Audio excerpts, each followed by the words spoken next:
नमस्ते मेरे प्यारे दर्शकों और मनीषा रिव्यू परिवार के सदस्यों। मैं आपकी अपनी मनीषा और आज मैं आपके लिए लेकर आई हूँ एक ऐसा धमाकेदार एपिसोड जिसे देखकर आप अपनी कुर्सी पे हिलने वाले नहीं हैं। जनक सीरियल का ये एपिसोड इतना ट्विस्टेड है, इतना इमोशनल है कि आप इसे बार बार देखना चाहेंगे।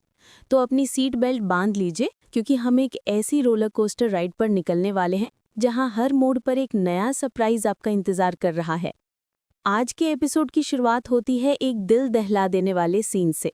हमारी प्यारी जनक, जिसे हम सब बहुत प्यार करते हैं, उसकी तबीयत बहुत खराब है। डॉक्टर पराशर को साफ साफ कह देती हैं कि जनक की जान यहाँ नहीं बचाई जा सकती।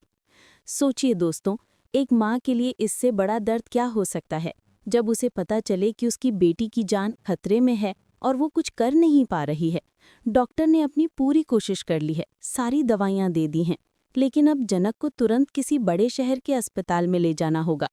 डॉक्टर पराशर से कहती हैं कि या तो आप जनक के पति को बुला लीजिए या फिर खुद उसे शहर के किसी बड़े अस्पताल में एडमिट करवाइए और बाद में उनके पति को इन्फॉर्म कर दीजिए। उनके पास ज्यादा समय नहीं है, एक एक पल कीमती है। पराशर बेचारे इस बात को सुनकर टूट जाते हैं, उनकी आंखों में आंसू आ जाते हैं। वो डॉक्टर से गिड़गिड़ाते हैं, डॉक्टर साहिबा कुछ भी करिए, मुझे मेरे बच्चे की जान बचा लीजिए प्लीज।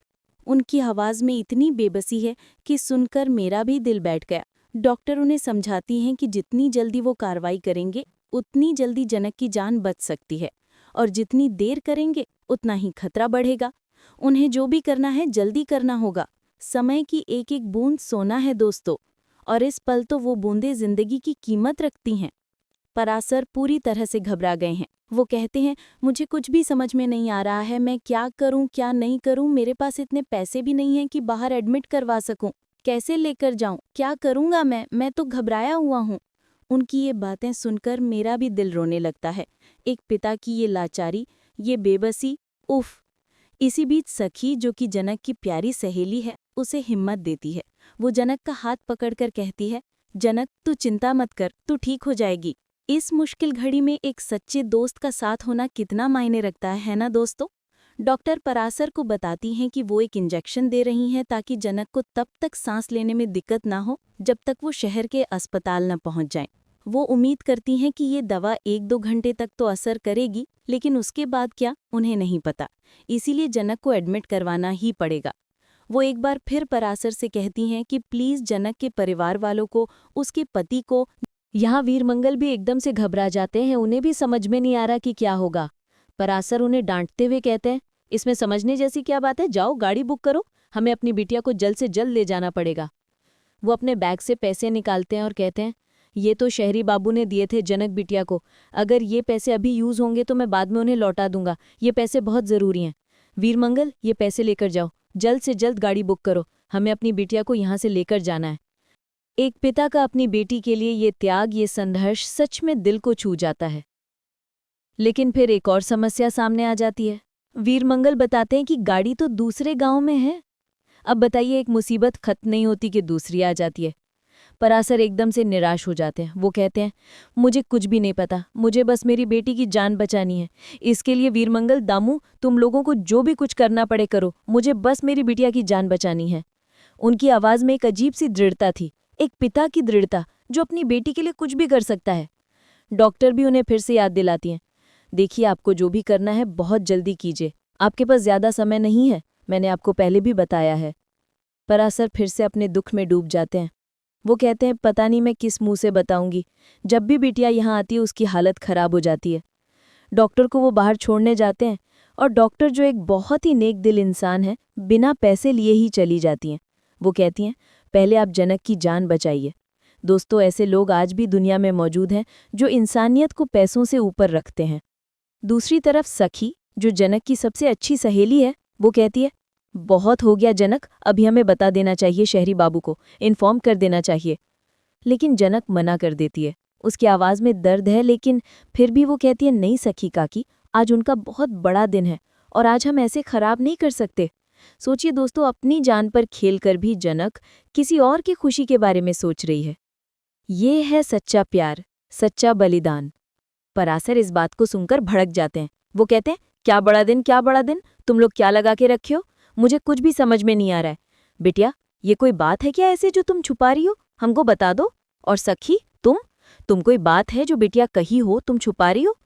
परासर की बेचैनी जायज़ है। एक पिता के तौर पर वो हर बात जानना चाहते हैं।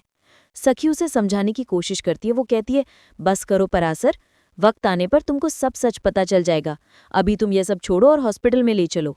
लेकिन परासर अपनी धुन में। वो कहते हैं, एक बार मैं शहरी बाबू को कॉल लगा देता हूँ, दामाद बाबू को। वो कॉल लगाते हैं लेकिन कॉल पिक नहीं होता। परासर और भी ज्यादा परेशान हो जाते हैं। पता नहीं शहरी बाबू भी कॉल नहीं उठा रहे। जनक फिर से कहती है, बाबूजी मैंने आपको पहले ही बोला वो व्यस्त हैं, लेकिन आप मेरी बात सुनते ही नहीं है। सखी भी परासर को समझाती है, परासर क्यों ऐसा कर रहा है? जो बिटिया बोल रही है कौन बड़ा काम होगा? व्यस्त हैं तो मतलब व्यस्त हैं। अभी हमारे पास इतना वक्त नहीं है फोन लगाने का। हमें सही समय पर इलाज कराना बहुत जरूरी है।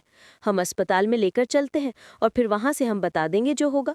हम बोल देंगे उस शहरी बाबू को, वो आ जाएंगे। और अभी के लिए तो हमें लेकर चलना पड़ेगा। सखी की ये बातें बिल्कुल सही हैं दोस्तों। इस वक्त सबसे जरूरी जनक की जान बचाना है। लेकिन जनक फिर से एक बात कहती है जो मेरे दिल को छू गई। वो कहती है, बाबूजी मुझे ससुराल नहीं जाना है। परासर उसे समझाते हैं, बिटिया मैं तुम्हें ससुराल नहीं भेज रहा हूँ। तुम्हारा ठीक होना बहुत जरूरी है, इसलिए हम शहर के अस्पताल में लेकर चलेंगे, बहुत बड़े।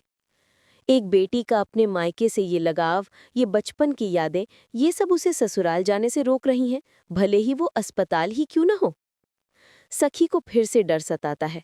वो कहती है, परासर जनक को कुछ हो तो नहीं जाएगा ना? नहीं तो हम क्या जवाब देंगे उसके ससुराल वालों को, उसके लोगों को? परासर भी पूरी तरह से उलझ गए हैं। वो कहते हैं, सखी मेरा भी दिमाग नहीं काम कर रहा है। मैं शहर को अच्छे से जानता भी नहीं। मैं कहाँ लेकर जाऊंगा अपनी बिटिया को, किधर घूमूंगा? मुझे कुछ नहीं समझ में आ रहा है। उनकी ये बातें सुनकर लगता है कि वो पूरी तरह से अकेले पड़ गए हैं।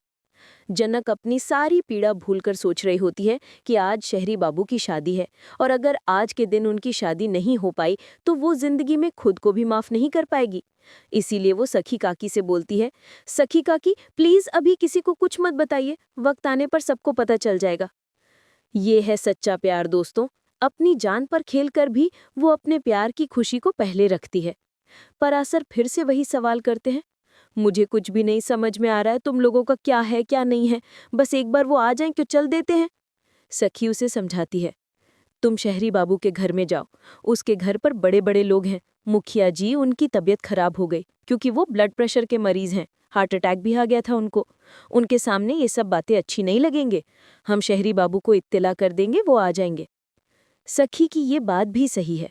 ऐसे मौके पर किसी की तबीयत और खराब न हो जाए, इसका ध्यान रखना भी जरूरी है। दूसरी तरफ हम देखते हैं कि सभी लोग बहुत ही खुश हैं ऋषि और अदिति की शादी के लिए, जहाँ पर उसकी बड़ी माँ कहती हैं, अब तो अदिति आपके घर की बहू बन जाएगी, हमारा घर तो जैसे सूना सूना हो जाएगा। और क्या बताएं, उसके घर से ही चहल पहल थी, ऐसा लग ही नहीं रहा था वो छोटू सी अभी इतनी बड़ी सी हो गई है। ये सुनकर खुशी तो होती है, लेकिन एक सवाल मन में आता है कि क्या ये खुशी सच्ची है? हमारे दादा जो जेठू हैं वो बिल्कुल भी खुश नहीं रहते हैं। उनका पूरा ध्यान जनक की तरफ रहता है। दोस्तों, जेठू का ये व्यवहार बहुत कुछ कह रहा है ना? उन्हें कहीं ना कहीं ये एहसास है कि कुछ गलत हो रहा है। तभी यहाँ पर उसकी बड़ी माँ बोल देती है कि अरे अदिति की शादी हो गई तो हमारे घर रहेगी कि बार बार आपके यहाँ पर आएगी। ये सुनकर तो अर्शी का गुस्सा फूट पड़ता है। वो कहती है, ये क्या बात हुई? वो मेरी बेटी है, और क्या आपके घर आप क्या कैद करने जा रहे हो? हमें जेल में लेकर जाओगे जो हम अपनी बेटी से नहीं मिल सकते हैं? अर्शी की ये बातें बिल्कुल सही हैं। अपनी बेटी से मिलने का हक कोई कैसे छीन सकता है? तभी यहाँ पर ऋषि की मॉम तनुश्री बोलती हैं, ऐसी बात नहीं है। वो मुझे लगता है कि बोदी जो है वो मजाक कर रही है ना बोदी, है ना बोदी? आप मजाक कर रही हो ना? तनुश्री सब कुछ ठीक करने की कोशिश करती है। अर्शी भी कहती है, अच्छा ठीक है। और दूसरी तरफ यहाँ पर ऋषि के बाबा कहते हैं, अभी हमें फटाफट शादी की तैयारी करनी है। तू खुद कब से इंतजार कर रहे थे कि अदिति इस घर की बहू बने, और हमें क्या चाहिए? अदिति दूर खड़ी ऋषि को देख रही होती है और वो सोच रही होती है, बस आज की शादी को ही हंगामा लेना चाहिए। ये अदिति की सोच है दोस्तों, लेकिन क्या ये सच में पूरा हो पाएगा? सब लोग जनक को बाहर लेकर आते हैं। यहाँ पर वीर जो होता है वो बार बार फोन लगा रहा होता है शहरी बाबू को, लेकिन कॉल नहीं लगता है। तभी यहाँ पर परासर को बोलता है, पता नहीं क्यों शहरी बाबू को कॉल नहीं लग रहा है। परासर बोलता है, एक बार तू और ट्राई कर। वो जैसे ही एक बार और ट्राई करता है, जैसे मानो अदिति कॉन्फिड करके कॉल कर देती है। ओ माय गॉड, ये क्या हो रहा है दोस्तों? अदिति को पता है कि ये कॉल जनक या उसके परिवार की तरफ से आ रहा है और वो जानबूझकर इसे काट रही है। ये सरासर गलत है। दूसरी तरफ जनक बोलती है मुझे कुछ भी इलाज नहीं कराना है और वो बड़बड़ाने लगती है। नींद में उसे याद आने लगता है कि कैसे ऋषि से उसकी शादी हुई थी और वो शहरी बाबू को ही अपना पति मान बैठी है। लेकिन वो सारी बातों को याद करने लगती है कि कैसे ऋषि उसके साथ पहले बर्ताव करता था, लेकिन अब वो ऋषि से इतना प्यार करती है कि उसकी खुशियों के लिए वो अपनी खुशियों को भी आगे नहीं देखेगी। वो बोलती है बाबूजी, शहरी बाबू को कुछ नहीं होना चाहिए। ये है जनक का निस्वार्थ प्यार। अपनी जान पर बनी है लेकिन फिर भी अपने प्यार की खुशी चाहती है। तभी यहाँ पर पराशर बोलता है पता नहीं क्या तू बड़बड़ कर रही है, मुझे कुछ तो समझ में नहीं आ रहा है। तो बेटिया शांत हो जा पहले, ठीक है? क्या हुआ रे, कहीं कॉल क्यों नहीं लग रहा है? तभी यहाँ पर वीरमंगल कहते हैं अरे हम बहुत ट्राई कर रहे हैं, फिर कॉल नहीं लग रहा है, हम क्या करें? तो वो लोग बोलते हैं नहीं, एक बार और ट्राई करो। लेकिन अदिति जो होती है वो कॉल लिए ही रहती है ऋषि का और कट कर देती है। ये तो हद हो गई दोस्तों। अदिति क्या सोच रही? दूसरी तरफ यहाँ पर नीलू बोलती है और वैसे भी हम तो चाहते थे अदिति हमारी घर की बहू बने। इस टाइम का हमने बेसब्री से बहुत इंतजार किया है, पर वाकई हम लोग बहुत ही खुश हैं। जेठू जो होते हैं वो थोड़े शौक में रहते हैं। वो पूरे फंक्शन में कहीं भी स्माइल नहीं करते। परासर जो होता है वो गाड़ी में बिठाकर लेकर चल देता है जनक को। वीरमंगल दामू से भी ड्राइव कर रहे होते हैं और सबको बोलता है बार बार चलने के लिए।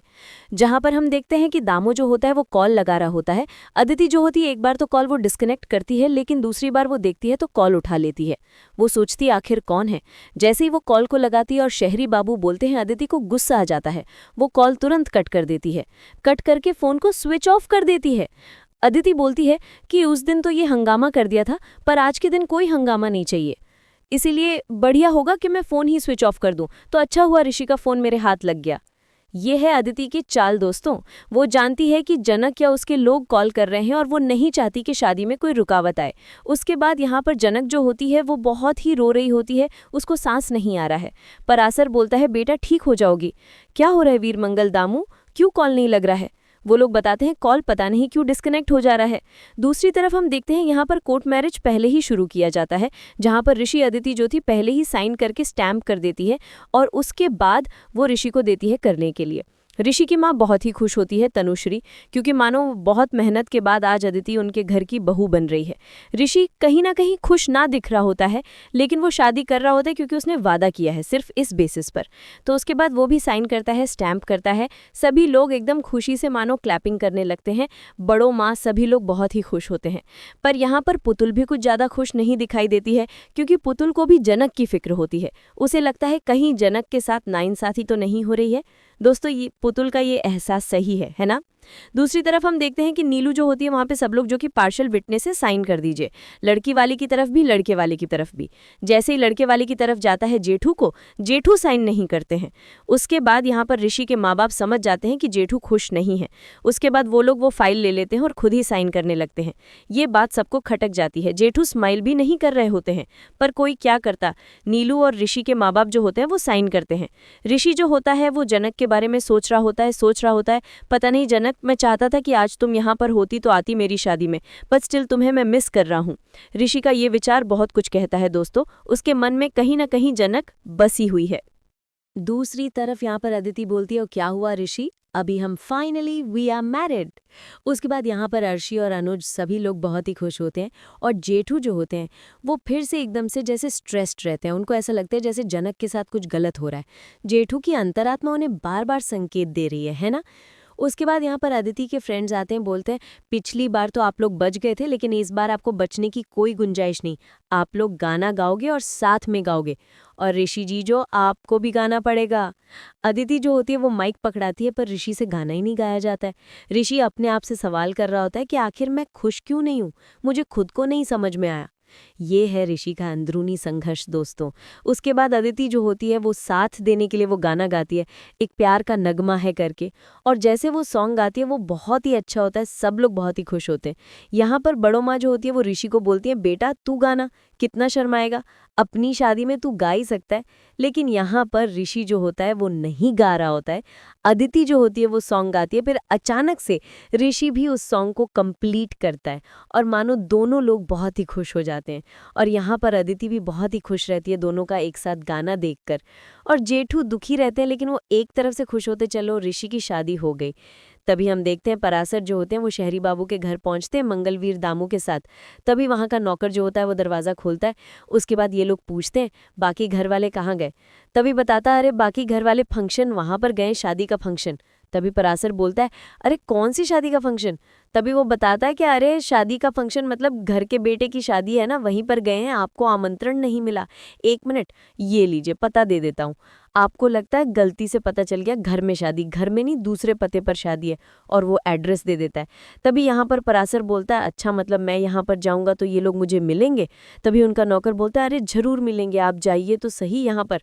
परासर बोलता है ये बात हमको खटक रही है कि ये बता दिया घर के बेटे की शादी, कहीं शहरी बाबू की शादी उस लड़की से तो नहीं हो रही जो शायरी मैडम आई थी। परासर को शक होने लगा है दोस्तों, और उनका शक सही भी है। तभी यहाँ पर वीरमंगल दामू कहते हैं अरे क्या परासर आप किसी की भी बातों में आ रहे हो, देखा ना मान बाबू जनक बिटिया को कितना प्यार करते हैं, वैसे थोड़ी शादी कर सकते हैं, उन्होंने खुद सामने से कहा था जनक का एग्जाम होने के बाद लेके जाएंगे, हमारे साथ रहे, श्राद्ध में नूतन भौजी से मिलने आए, अब आपको क्या लगता है ये सब। परासर कहता है कहीं मेरा दिल घबरा रहा है, कहीं अगर ऐसा सच हुआ तो, क्योंकि वो शायरी मैडम मुझसे प्यार करती है, शायरी बाबू से बोला था वो शादी करेगी, कहीं दोनों की शादी तो नहीं हो रही। दूसरी तरफ वो लिखते हैं कि उसके बाद यहाँ पर किया जाता है शादी इनकम्प्लीट है जब तक वरमाला न पहनाई जाए। उसके बाद अदिति जो होती है वो ऋषि के गले में वरमाला डालती है और ऋषि को भी बोला जाता है वरमाला डालने के लिए। ऋषि को जैसे फ्लैशबैक्स आने लगते हैं जब जनक के साथ शादी हो रही थी, वो अचानक से शॉक में भी गिर पड़ता है। दोस्तों ये है ऋषि की अंदरूनी लड़ाई, उसका मन जनक को नहीं भूला है, लेकिन लोगों के फोर पर वो फटाक से अदिति के गले में वरमाला डाल देता है। सभी लोग जो होती हैं एकदम से शादी के लिए चेयर अप करने लगते हैं। यहाँ पर बड़ो मामी जो होती हैं वो एकदम से खुश हो जाती हैं, बोलती है चलो भगवान का लाख लाख शुक्र है, इतनी कठिनाइयों के बाद आज ऋषि और अदिति एक साथ हुए हैं, मैं बहुत ही खुश हूँ। ऋषि और अदिति भी एक दूसरे को कॉन्ग्रेचुलेट करते हैं। अदिति बोलती है फाइनली आज मैं सच में बहुत ही खुश हूँ ऋषि। और दोस्तों यहीं पर आज का एपिसोड एक धमाकेदार मोड़ पर खत्म होता है। अगले एपिसोड में हम देखेंगे जहां पर परासर जनक को लेकर वहां पर शादी के हॉल में पहुंचता है, जहां पर ऋषि और अदिति की शादी हो रही है। जनक अचानक से शहरी बाबू कह देती है। ये सुनकर अदिति जनक को देखकर वहां पर शॉक हो जाती है, उसके ऋषि के भी सारे होश उड़ जाते हैं। दोस्तों ये सुनकर अब अगले एपिसोड में क्या होने वाला है, क्या ये शादी रुक जाएगी, क्या ऋषि और जनक फिर से एक होंगे, इन सभी सवालों के जवाब जानने के लिए बने रहिए मनीषा रिव्यू के साथ। तो दोस्तों आज का ये एपिसोड आपको कैसा लगा मुझे कमेंट सेक्शन में जरूर बताइएगा। आपको क्या लगता है अदिति ने फोन स्विच ऑफ करके सही किया? क्या ऋषि को जनक की याद आनी चाहिए थी? और जनक का यह निस्वार्थ प्यार क्या रंग लाएगा? मुझे आपके विचारों का इंतजार रहेगा। और हाँ, अगर आपने अभी तक हमारे चैनल मनीषा रिव्यू को सब्सक्राइब नहीं किया है तो जल्दी से कर लीजिए, बेल आइकॉन भी दबा दीजिए ताकि ऐसे ही धमाकेदार एपिसोड की अपडेट आपको मिलती रहे। लाइक और शेयर करना बिल्कुल मत भूलिएगा। मिलते हैं अगले एपिसोड में, तब तक के लिए अपना और अपनों का ख्याल रखिए। Bye bye.